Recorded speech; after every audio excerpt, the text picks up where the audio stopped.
रिपड़ी report Naseer Ahmad नारे जो रिपड़ी बरसा गोट काजी पवर जे रहवासी अली गुल वल्द मोहम्मद मूसा पवर जो बासरन खिलाफ ज़रई ज़मीन ते कब्जे खिलाफ प्रेस क्लब रिपड़ी पहुंची एहतजाजी मुज़ाहिरो।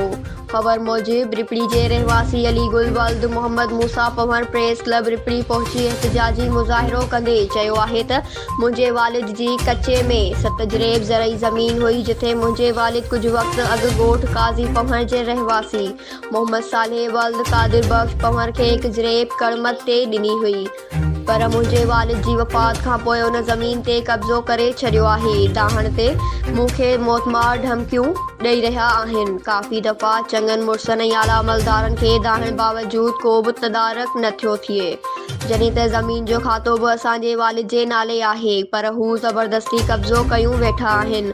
हुन SSP खैरपुर DIG सखर ऐं आला इख़्तियारनि खां मुतालबो कयो आहे त वाक़े जो नोटिस वठी शफ़ाफ़ जांच मूंखे मुंहिंजी ज़मीन वापसि कराए ॾिनी वञे। News Sindh express news रिपड़ी।